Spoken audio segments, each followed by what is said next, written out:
It's certainly not enough to trade him. And the idea that just because the front office made the mistake of not paying him early, which I think we all agree is a mistake, means now they should make a mistake even worse by moving on from him, accumulating draft picks, in hopes that they might get a player like Micah Parsons. That's nonsense. They should keep him. They should pay him. And then you can figure it out with the rest. It's not an untenable cap situation to pay him and restructure Dak Prescott. I've looked at it. It is entirely possible for this team to do this. Yeah, they can pay him, but then how does your team get markedly better from what it was last year? They got 25 free agents, y'all. Time out. They got Turpin, This ain't unsportsmanlike. Trading him? This ain't hold on, y'all. Hold on. This ain't unsportsmanlike. This is First Take.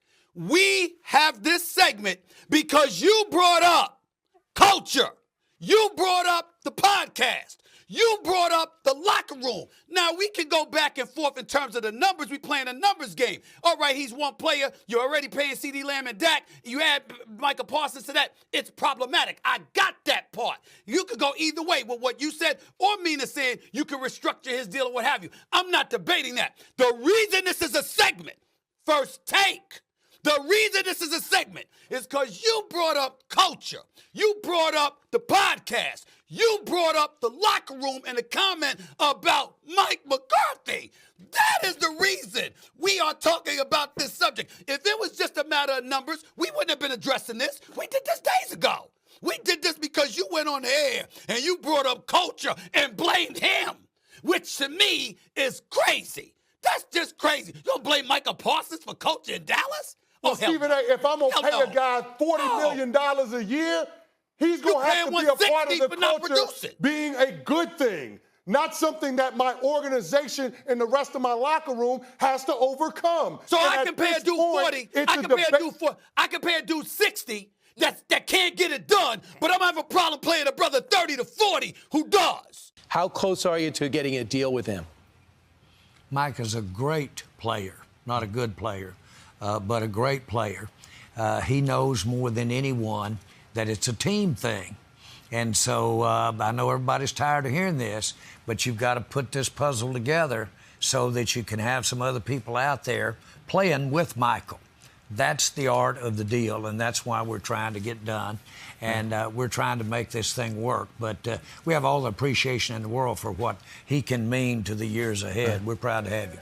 Tank knows money talks. He's smart enough to see that a fight with Crawford, even if it's a long shot right now, would be huge. It would set the internet on fire, dominate headlines, and cash in big on pay-per-view. Does that mean he's only fighting for money? Probably. And honestly, that's what it looks like. Every time Tank's asked what's next, it's never him answering. It's always his coach Calvin, or Floyd, or Leonard, pulling the strings. Maybe that's the real reason he showed up, not to prove himself, but to chase the bag. And that's where we'll leave it. If you enjoyed this breakdown, hit like, subscribe, and ring the bell so you never miss what's next. And drop your thoughts in the comments. We want to hear them. Guys, we don't know that. Okay? Just point.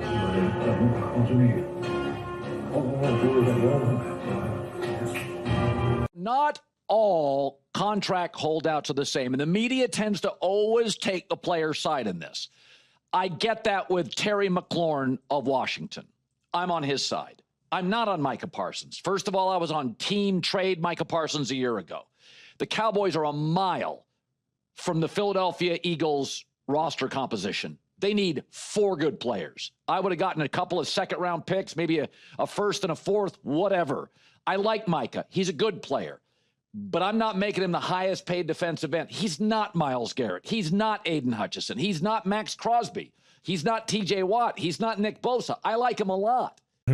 I would expect that the Packers would be among the teams interested. And I would say I would expect the Packers would be among the teams really interested. Okay. They have paid Jordan Love. They have a bunch of really good young players, but they haven't. There's some guys like Quay Walker they have not paid. Dak Dom they paid, but they have money to spend, and they are really good. And so like that's the kind of team that I would say if Micah was going to be traded that he'd be going to, because it's like, we need one final piece. This guy is an absolute dog. He's worth all the money, so pay him all the money. I mean, God only knows what Mulugeta would make that contract. It'd be all of it. But it'd be worth it because you'd get Micah Parsons. It was supposed to be the year Dallas finally got its balance back. The Cowboys had Micah Parsons, the most feared defensive weapon in football, and a roster loaded enough to finally chase that Super Bowl dream. But instead of headlines about glory, the Cowboys are drowning in drama. And right in the middle of it is a nasty contract war between Parsons and Jerry Jones that looks ready to explode. Parsons showed up to training camp in Oxnard with his trademark fire. But there was one major problem. He wasn't in pads. He wasn't wrecking quarterbacks. He was on the sidelines, arms folded, stone-faced, watching the team he once promised he'd die for. The rumors started flying, first from reporters, then from fans. Where's Micah? Why isn't he out there? The truth came out fast. Parsons wanted out. Earlier in the offseason, he had told the Cowboys he wanted a trade. Talks for a long-term deal had been dead for months, and every attempt to fix it blew up. The front office stayed quiet, Parsons stayed pissed. Then he let it rip on social media. "Yes, I wanted to be here," Parsons posted. "I did everything to show I wanted to be a Cowboy, but I don't want to be here anymore." That statement didn't just sting, it was a bombshell. This wasn't about money. This was a superstar flat out telling the world, Dallas is dead to me. This comes off, look, RC hit it right. Look, it is tone deaf. I mean, they're talking like, for us. Why are you picking on us? Why are you talking about us all the time? We're just doing business like everyone else. No, you're not. No other team in the NFL has an owner who now is holding it against a player. The fact that he had a private conversation with him and thought that they had a deal and were trying to bypass the agent, and now they are going to engage in this petty kind of behavior to where I won't talk to you now because I thought I had a deal with the player. No other owner does that. How the hell can we not talk about that kind of thing? That is such a unique storyline. I've never heard of that. I never heard of that during my time as a player, dog. I haven't heard of that during my time as a front office person. I haven't heard of that during my time here at ESPN of an owner refusing to talk to an agent saying, look, I think that the conversation I had with the player is binding and we should go off of that. That's just ridiculous. And then when they talk about the fact, she also made comments about, the fact that there's a salary cap, there's only so much money to go around, and, we can't pay everyone. It's like, understand, you're managing the salary cap. You're the ones who are, choosing to strike contracts and write contracts the way in which you are, in the time in which you do, that puts you at a deficit every single time. They're making their own situations here. We're just talking about them because they're so unique and so dysfunctional. You can't get a deal done if you're not even talking. And the two sides haven't had any negotiations since late March or early April. And it sounds like at this point it's personal. It sounds like each side is dug in. The Cowboys have come out and said what they said publicly at the start of training camp, which Micah didn't like. Micah came out and asked to be traded, said he was ready to move on from Dallas, which I'm sure they didn't like. And right now, both sides seem to be angry. Now, have other people put those feelings aside in the past and figured out a way to work out a deal? Yeah. I don't see that happening here. I see these two sides headed towards a divorce in time. The only question is, when is that divorce going to happen and how is it going to happen? Are they going to trade him now? Are they going to trade him after this year? Are they going to move on when? But it certainly doesn't feel like these two sides want to enter a long-term relationship together. That's the way it feels today, and we'll see if they do anything to change that before the regular season begins in a couple of weeks. Jerry Jones, never one to run from a fight, fired back instantly. "I'd say to our fans, don't lose any sleep over this," Jones told reporters at camp. To Jerry, this was nothing more than another player bluffing for leverage. In his mind, Parsons wasn't going anywhere. Dallas had him locked under a fifth-year option worth $24 million, and Jerry could chain him down with the franchise tag for 2 more years after that. The power was in Jerry's hands, and he wanted everyone to know it. But to Parsons, those words weren't reassuring, they were disrespectful. Behind the scenes, he'd been boiling for months. He felt slighted. He felt smeared by media leaks that painted him as greedy, selfish, or soft after injuries. He felt invisible in stalled negotiations that hadn't moved in half a year. And now Jerry was dismissing his pain with a smirk and a sound bite. The bond wasn't strained anymore. It was broken. Stephen A., everybody has a threshold for disrespect, and we just heard Adam Schefter that he doesn't think he'll finish his career in Dallas. Your reaction to that? I agree with him.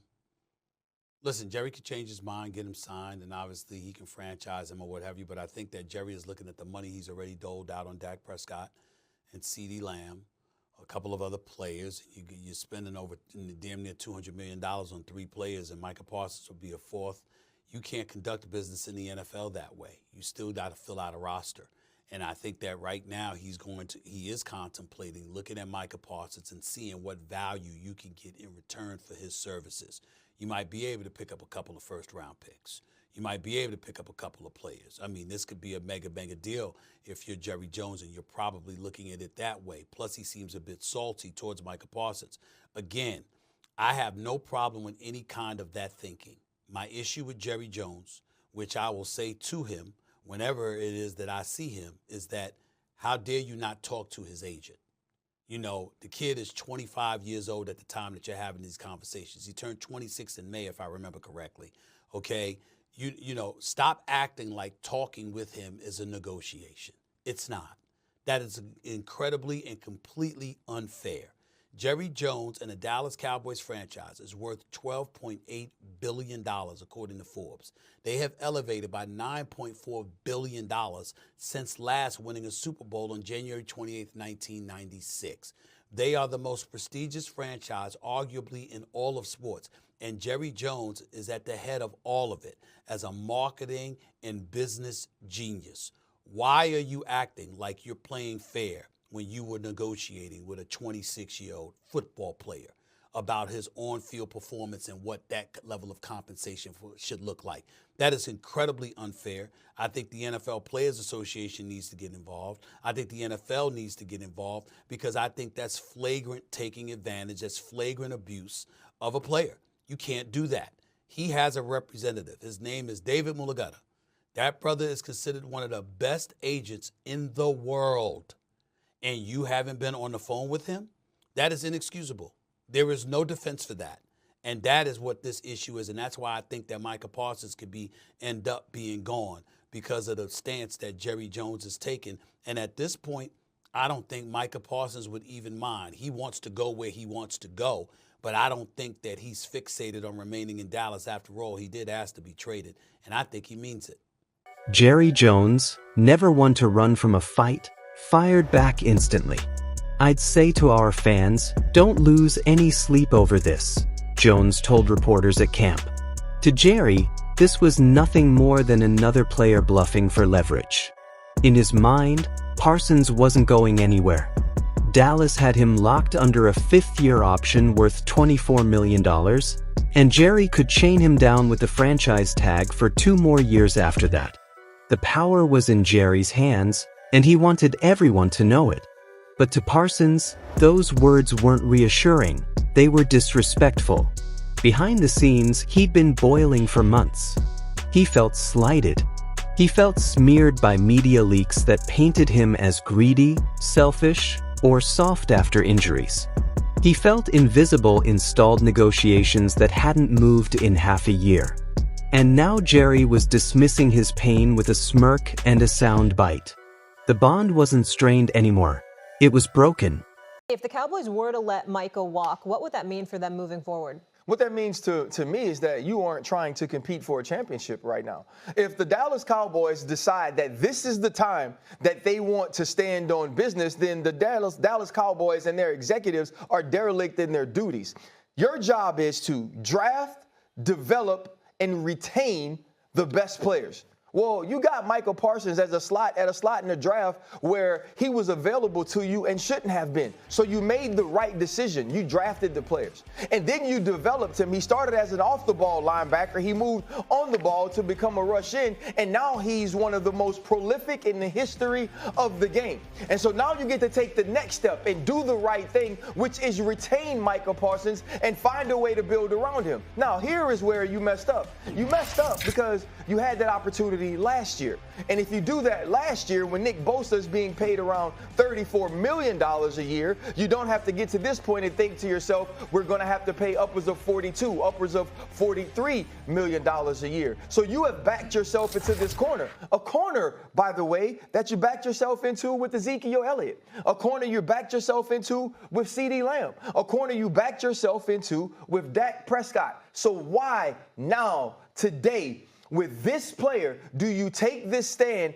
that because the agent is involved or because you can't come up with the deal that you think the player should take, you are now not even having conversations about it? For decades, the Dallas Cowboys have been defined by their stars.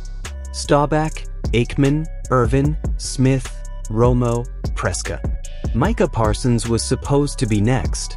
He was supposed to be the cornerstone of a new dynasty, the face of America's team for a new era. Instead, he might become the cautionary tale. The one who slipped away. The one who couldn't survive the weight of AT&T Stadium. The one who proved Jerry Jones can't always strong-arm loyalty. The Cowboys tell fans not to worry. Jerry insists it'll work itself out. But Micah's words echo louder than Jerry's spin. I no longer want to be here. In a league where loyalty is paper-thin, where championship windows slam shut fast, where stars burn hot before they burn out, this is no longer a contract fight. It's a war for power, for respect, for the very soul of the Cowboys. And when it's over, one fact will remain. Micah Parsons may have been born to be a Cowboy, but he may not die one. So now the question isn't if Parsons leaves. The question is when. Will Jerry swallow his pride and trade him before the season to save draft capital? Will Parsons play out his fifth-year option as a ghost in a uniform he no longer loves? Or will the Cowboys franchise tag him into misery, keeping him on the roster but never in spirit? Schefter's warning hangs in the air. Divorce is coming.